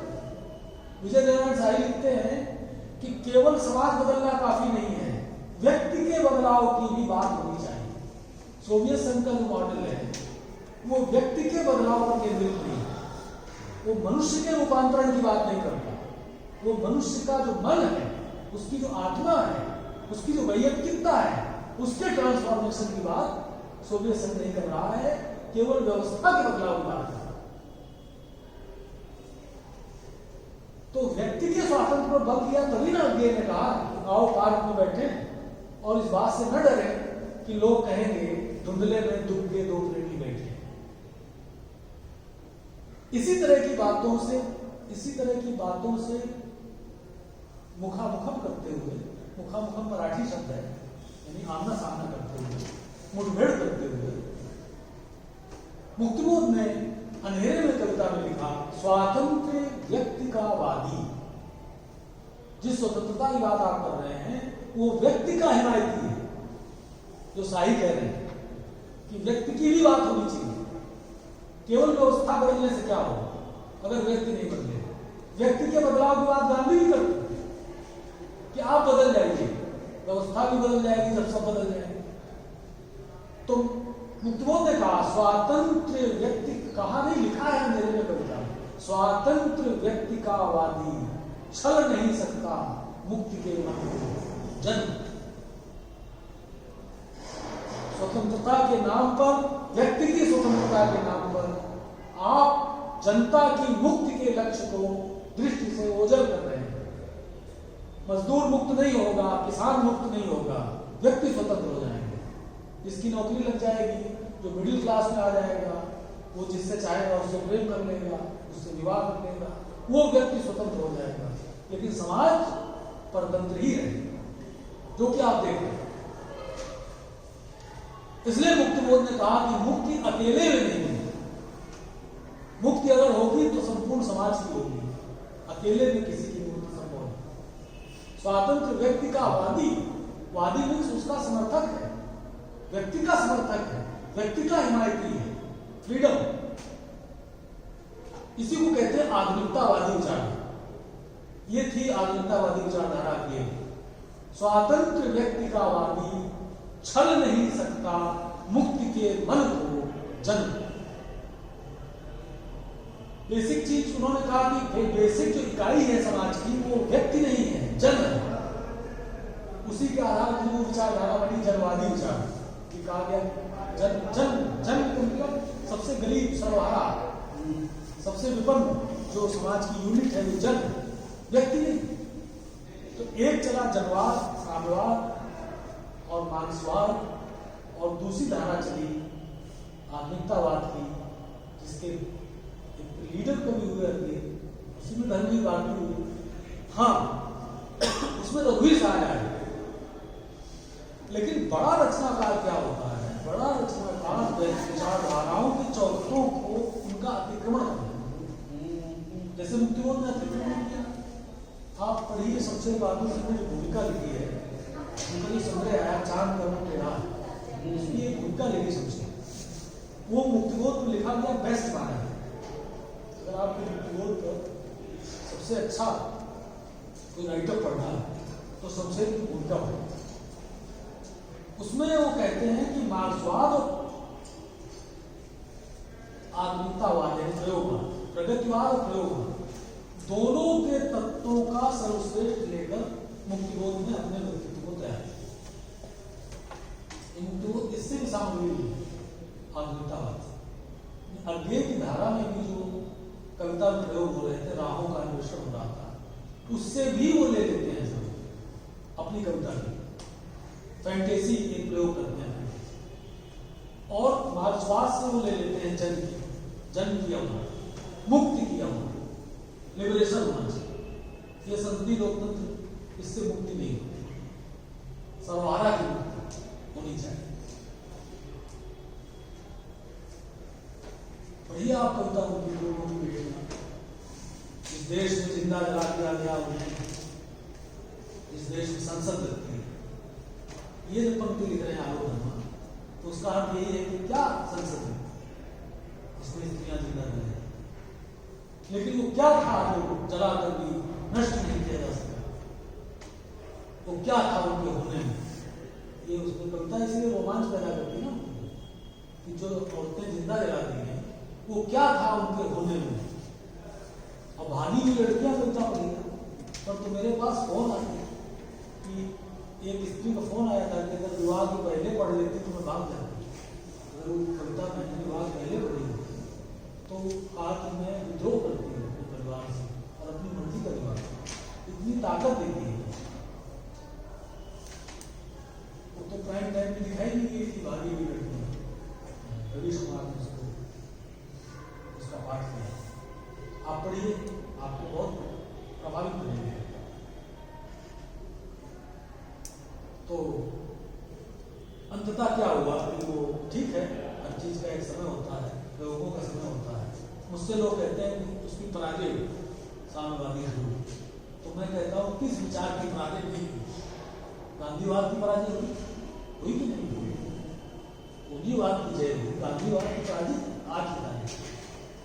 भारतीय समाजवादी मॉडल पराजित हुआ। भारतीय समाजवादी मॉडल के कौन नेता है? समाजवादी पार्टी है। ये नेताजी हैं, मुलायम जी कहते हैं कि हमारे नेता लोहिया हैं, लेकिन कहते हैं वास्तविकता में तो उस राह पे नहीं चल रहे।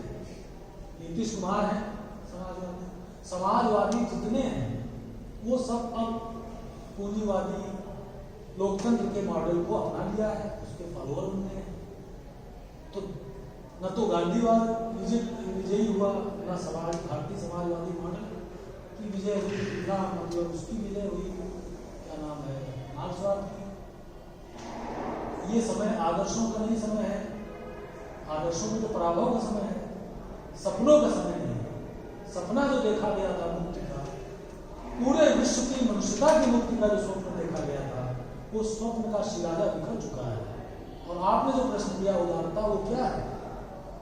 वो उदारता एक्चुअली एक सुनहरा शब्द है, लेकिन उसकी जो अंतर वस्तु है वो उदार नहीं है, अनुदार। उदारता का अर्थ है लिबरलाइजेशन, उदारीकरण। लिबरलाइजेशन का अर्थ है कि पहले हमारी जो इकोनॉमी थी, जवाहरलाल नेहरू ने जिस इकोनॉमी की नींव रखी थी भारत में, वो कंट्रोल्ड इकोनॉमी उसको कहते थे, नियंत्रित इकोनॉमी। उसमें एक कंपनी थी मंदन की, मेरा जो बचपन था, कॉलगेट। बाकी कंपनियों को छूट नहीं थी कि भारत में व्यापार कर सके, या एक दो कंपनियां और नहीं होंगी ज्यादा से ज्यादा। जूते की एक कंपनी थी बाटा, अब तो न जाने कितनी लिबर्टी और रेड जी को पहचानना भी मुश्किल है, चुनाव करना मुश्किल है। ये लिबरलाइजेशन है। लिबरलाइजेशन का मतलब उदारीकरण। उदारीकरण का मतलब जनता के लिए उदार नहीं, कारपोरेट घरानों के लिए राज्य उदार होगा। राज्य का अर्थ है गवर्नमेंट। पूरी दुनिया के पूंजीपति घरानों के लिए लाल कालीन बिछाएगा राज्य। आइए हमारे देश में आइए, व्यापार कीजिए, मुनाफा कमाइए। ये पी चिदम्बरम जो वित्त मंत्री थे, उन्होंने इंग्लैंड में भाषण दिया था। अब आइए हमारे देश, और ईस्ट इंडिया कंपनी जितना मुनाफा कमाया था उससे ज्यादा था। अब जो सिचुएशन है ज्यादा सुटेबल है, अब आप ज्यादा मुनाफा कमा सकते हैं। ये भारत के वित्त मंत्री पी चिदम्बरम का भाषण था इंग्लैंड में, उससे कोट कर रहा हूं। ये है उदारीकरण। और निजीकरण का क्या हुआ कि जितनी सरकारी संस्थाएं हैं वो सब घाटे में रन कर रही हैं, इनको सबको प्राइवेटाइज करो। अस्पताल प्राइवेट। मैं जब छोटा था तो कानपुर में इक्का दुक्का अस्पताल, एक एजेंसी था शायद बस, लेकिन अब तो जाल इसलिए प्राइवेट अस्पतालों का, प्राइवेट स्कूलों का, पब्लिक स्कूलों का। पहले सरकारी प्राइमरी स्कूल में पढ़ाऊं, टाट पट्टी में बैठ के पढ़ाऊं, धूल में बैठ के पढ़ाऊं, जहां चारों ऊसर था, बंजर था, केवल बबूल के पेड़ थे, ऐसे एक गांव में पढ़ा। लेकिन अब लोग दिल्ली पब्लिक स्कूल में पता नहीं कौन कौन पब्लिक स्कूल, तो हर चीज प्राइवेटाइज कर दो, ट्रेन प्राइवेटाइज कर दो। टाटा ने फिर से टाटा से ले लिया था, टाटा से जवाहरलाल नेहरू ने ले लिया था। क्या नाम है, टाटा का था, उसको ले लिया तो टाटा ने शायद ये कहा था कि मेरे साथ विश्वासघात किया। गवर्नमेंट ने नेशनलाइज कर दिया ना, नेशनलाइजेशन किया था, राष्ट्रीयकरण। यानी अब ये कंपनी सरकार चलाएगी, आपकी नहीं। तो उसी टाटा ने फिर दिया। ये है उदारीकरण। इसमें दोनों है, इसमें उदारता भी दिख रही है राज्य की, इसमें निजीकरण भी दिख रहा है कि हमने नेशनलाइज चीज को, पब्लिक चीज को प्राइवेटाइज किया। पब्लिक का अर्थ है सरकारी, ये ध्यान रखिएगा। पब्लिक शब्द जहां भी आएगा तो वो आएगा पब्लिक सेक्टर। तो पब्लिक सेक्टर मतलब सरकारी, जो जनता का है वो सरकारी है, और पब्लिक सेक्टर का विरोध है प्राइवेट सेक्टर। तो प्राइवेट जब भी आएगा तो उसमें टाटा आएंगे, बिरला आएंगे, अडानी आएंगे, अंबानी आएंगे, सारे कारपोरेट घराने आएंगे, सारी विदेशी कंपनियां आएंगी, मैकडोनल्ड आएगा, Coca Cola, Pepsi. Indira Nooyi क्या है? पेप्सी और कोका कोला की जो मार्केट थी वो दुनिया की 10 सबसे ताकतवर जो महिलाओं की सूची जारी होती थी, उसमें हर बार उसका नाम होता था इंदिरा नूई। महादेवी वर्मा थी क्या वो? नहीं, पैसा था, सबसे ज्यादा पैसा है पेप्सी कोका कोला। क्यों? क्योंकि आप 2 रुपए की चीज 15 रुपए बेच रहे, कितना प्रॉफिट। और ठंडा मतलब कोका कोला। ये विज्ञापन, विज्ञापन क्या करता है? आपकी सोच बदल देता है। आपको लगता है ठंडा का तो केवल कोका कोला ही हो सकता है, और ये दिल मांगे और जन की मुक्ति नहीं मांग रहा है, तो 2 रुपए की चीज 15 रुपए मांग रहा है। और परफ्यूम का विज्ञापन आता है, वो व्यक्ति परफ्यूम लगा बढ़ता है, फिर एक लड़की मुस्कुराती हुई आती है। तो मेरे गुरु थे जो पढ़ाते थे मुझे हिंदी, तो वो कहते थे इस विज्ञापन का अर्थ है, ओल्ड स्पाइस का विज्ञापन तब आता है, शेव करती है और वो लगाई जाती है Old Spice after shave lotion, उसमें बहुत अच्छी खुशबू होती है। मैं तो शेव करता नहीं हूँ, लेकिन मैंने खुशबू को महसूस किया। मिल गई थी, किसी ने गिफ्ट कर दिया इस उम्मीद में कि मैं गाड़ी बनाऊंगा तो मैंने उसको देखा तो उसकी बहुत अच्छी स्मेल होती है। तो ओल्ड स्पाइस का विज्ञापन आता था, हर विज्ञापन में एक लड़की आ जाती है, उसको ज्यादा काम नहीं बनाने के लिए उस चीज को, यानी कि उससे भ्रम पैदा होता है कि आप से प्रेम तभी किया जाएगा जब आप ओल्ड स्पाइस जाएंगे। ये कोई प्रेम होगा? शर्तों वाला प्रेम प्रेम थोड़ा होता है। प्रेम तो गाने में होता है, मौजे खून सर से गुजर ही क्यों न जाए, आस्ताने याद से उठ जाए क्या, गाली पे खून की लहर। आलोक धनवा को श्रृंखला लिखी, शुरू की लिखना, तो एक आध लोग खड़े हो गए खिलाफ, रोज खिलाफ लिखते हैं फेसबुक पर। कभी है ईर्षा होती है कभी से। तो आलोक जी से मैंने कहा कि आप हमारे प्रिय कवि हैं और हम आपकी कविता से प्रेम करते हैं, और गालिब का शेर मैंने सुना है कि खून की लहर सर से ही क्यों न गुजर जाए, दोस्त की अपने प्रिय की चौखट से उठ जाए क्या, नहीं उठेंगे। आस्ताने यार से उठ जाए क्या, नहीं उठेंगे। इसका अर्थ है कि नहीं उठेंगे। दोस्त की, यानी दोस्त मतलब आप जिससे प्यार कर रहे हैं, माशूक की चौखट पर हम बैठे हैं, उससे मिलने आए हैं, हो सकता है हमें मार दिया है, यही इसका अर्थ है। खून की लहर सर से ही क्यों न गुजर जाए, अर्थात हमें मारा भी जा सकता है, लेकिन आस्ताने यार से उठ जाए क्या, अर्थात नहीं उठेंगे। ये क्रांति है।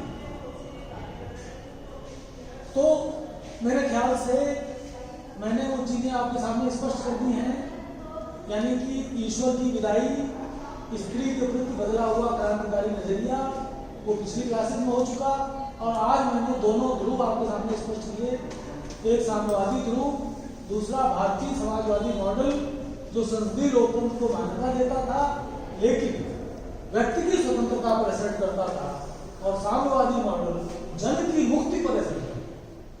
These are different words, liberation and freedom. Liberation है समाज मुक्ति, समाज की, जनता की मुक्ति, जन मुक्ति, और फ्रीडम है व्यक्ति की, व्यक्ति स्वाधीन, जिसके खिलाफ मुक्तिबोध ने कहा कि मुक्ति अकेले में नहीं मिलती, अकेले की नहीं होती, होगी तो पूरे समाज की होगी, और समाज का जो पूरी मनुष्यता की मुक्ति का सपना था वो सन 90 में बिखर गया। तो एक उर्दू के शायर हुए हैं शहरयार,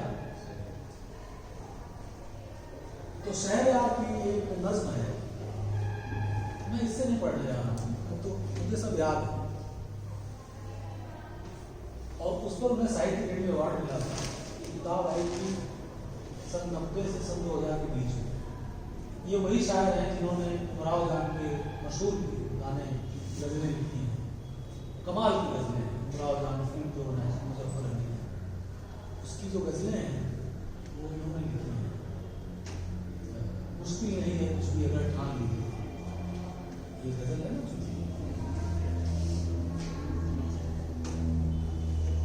बस एक बार मेरा कहा मान, ये शहरयार, मैं मिला हूँ, मैंने इंटरव्यू किया कानपुर में आए थे, तो शहरयार तो डेथ हो गई थी, तो उनका एक कविता संग्रह आया था, ख्वाब का दर बन।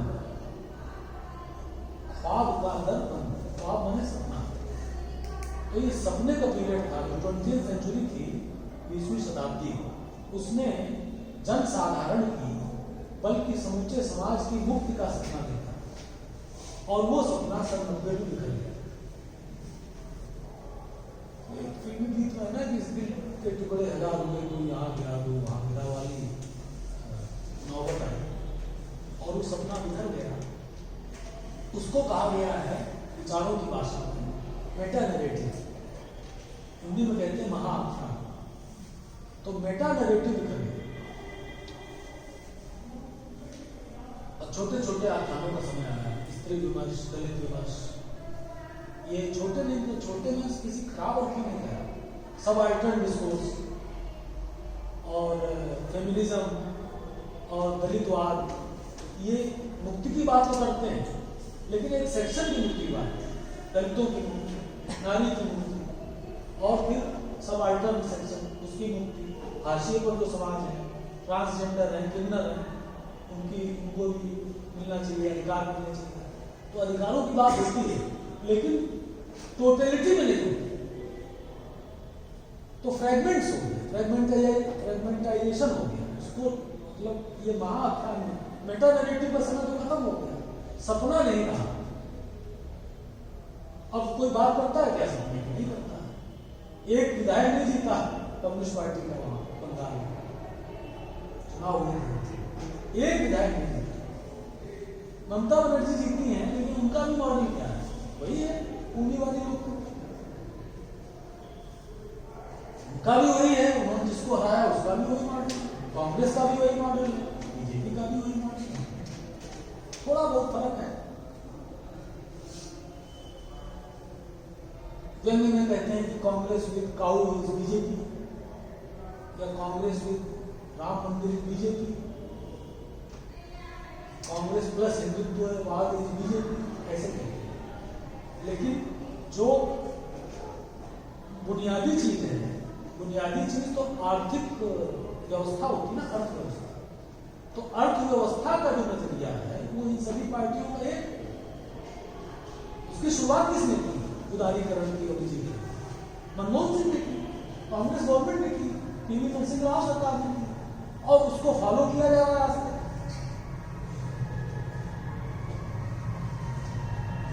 तो कहने का मतलब है कि वो महास्वप्न जब भंग हुआ तो एक किताब आई उनकी, कविता संग्रह है, इसको साहित्य अकादमी अवार्ड मिला, शहरयार की। उसी नज्म से, छोटी सी नज्म है, ख्वाब पर बंद है, उसी नज्म से मैं आज की क्लास का समापन कर रहा हूँ।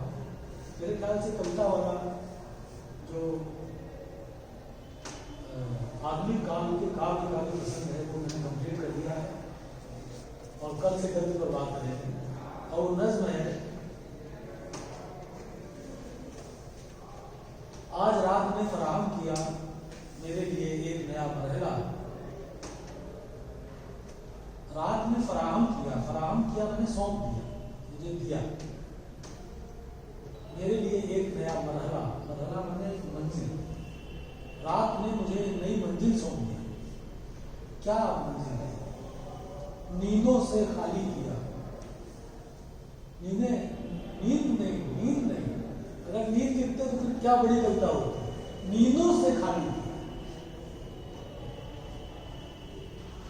नींद पर बड़ी खूबसूरत छोटी सी कविता आलू धर्मा की भी। मुझे रात के आवारा, मुझे दो ऐसी नींद जैसे चांद में पानी की घास, ऐसी नींद जिस पर एक तिनके का दबाव भी ना हो। ऐसी नींद कहाँ मुश्किल से मिलती है। आप लोगों उम्र में आ जाती होगी, हम लोगों उम्र में तो टैबलेट खाना पड़ता है, आधा टैबलेट खाता हूँ। कभी सोचा नहीं था कि ऐसा भी समय आएगा जब नींद में टैबलेट खाना पड़ेगा। इसीलिए तो कह रहा हूँ कि अगर आप सेंसिटिव है तो असहनीय है ये दुनिया। नींदों से खाली किया, अश्कों से फिर भर दिया। कासा मेरी आंख का, कासा में सोता कटोरा, पात्र, मेरी आंखों को रात में नींदों से खाली किया। आज रात की नींद नहीं, सभी रातों की नींदों से खाली किया, अश्कों से फिर भर दिया। अश्क माने आंसू, कासा मेरी आंख था, आंख में ही तो नींद आती है, आंख में ही तो सपने आते हैं, और आंख में ही तो आंसू आते हैं, और बिना आंसू के तो महान कविता लिखी नहीं गई है। चाहे गालिब हो, चाहे मीर हो, चाहे निराला हो, दुखी जीवन की कथा क्या कहूँ आज जो नहीं, या बोले रघुमणि मित्रों विजय होगी न समझ ये नहीं रहा नरवानर का राक्षस से उतरी पा महाशक्ति रावण से आप अन्याय जिधर हैं उधर से कहते छल हो गए नयन राम भी होते हैं, तुलसीदास राम भी होते हैं। एक खत तुम देखिए सीता में, कबीर भी बोलते हैं, दुखिया दास कबीर है जागीर को, गीता का रचनाकार भी होता है, या निशासन होता राम तो श्याम जागृत से कवि होता है, क्योंकि कवि सोचता है। तो श्रीकांत वर्मा ने लिखा कि जो सोचेगा वो सिहरेगा, शक्टार पेड़ की जड़ छूता है और सिहरता है, जो सोचेगा सिहरेगा। शक्टार मंत्री था, वो जानता था कि व्यवस्था नष्ट होगी, ये मगध का राज्य क्योंकि अत्याचार में टिका हुआ है इसलिए गिरेगा, इसलिए वो जानता था, इसलिए श्रीकांत वर्मा ने शक्टार पेड़ की जड़ छूता है और सिहरता है, मित्रों वो सोचेगा सिहरेगा।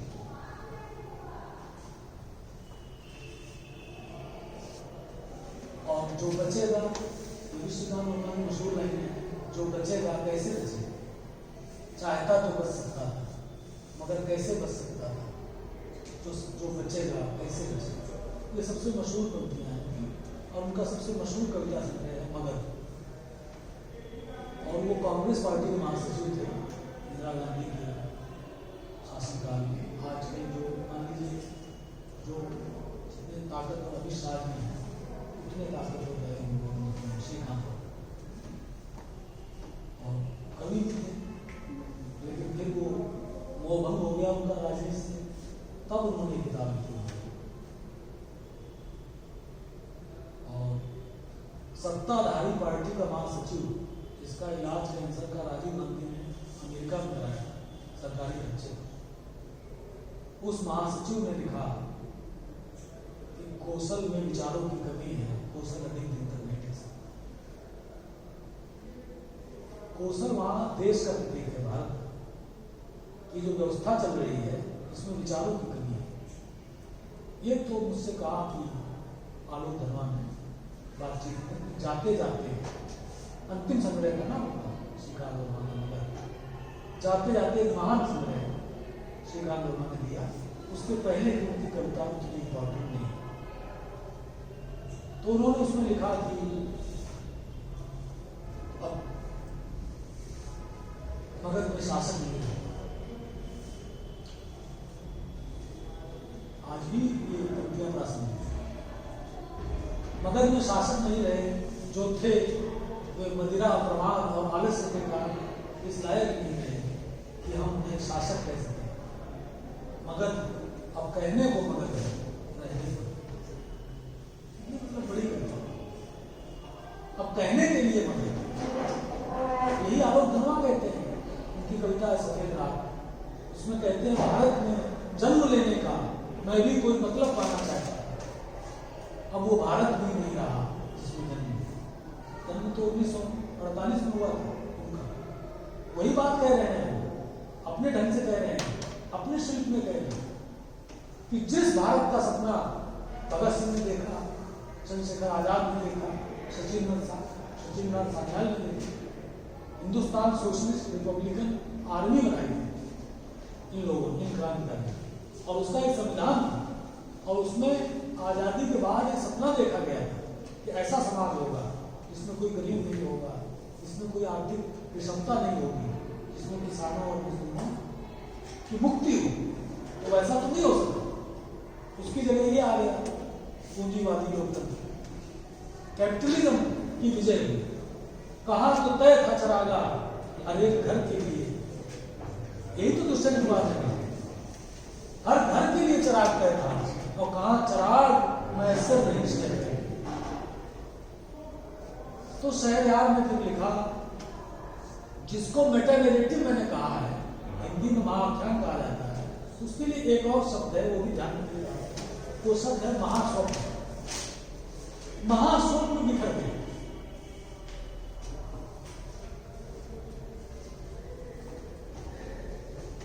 और महास्वप्न के बिखरने पर ये नज्म, छोटी सी नज्म है शहरयार की, मुझे बहुत अच्छी लगी। आज रात ने फराहम किया मेरे लिए एक नया महला, नींदों से खाली किया, अश्कों से फिर भर दिया, कासा मेरी आंख का और कहा कान में। रात में कान में कहा, आंखों से नींदें छीन ली और आंखों को अश्कों से भर दिया, और कहा कान में कहा तो कान में ही जाएंगे, और कहा कान में, जाओ जिधर चाहो तुम, जागो की सो जाओ, ख्वाब का दर बंद करो। सपने का दरवाजा बंद हो चुका है। वही सपना है कि मनुष्य की मुक्ति हो, मनुष्य की नहीं बल्कि मनुष्यता की मुक्ति। मनुष्यता की मुक्ति होगी, एक समग्र मुक्ति होगी। यह स्वप्न पराजित हुआ, ये स्वप्न, उस स्वप्न का दरवाजा बंद हो चुका है। अब तुम्हारी इच्छा हो तो जाओ, और मैं इच्छा हो तो सो। ख्वाब का दरवाजा, तो ख्वाब से यात्रा शुरू हुई थी 20वीं सेंचुरी में, और ख्वाब के दरवाजे बंद होने तक जो यात्रा है। सॉरी फॉर इंटरप्शन, मैं कह रही हूँ आप अपनी बढ़ा लीजिए, कल आपसे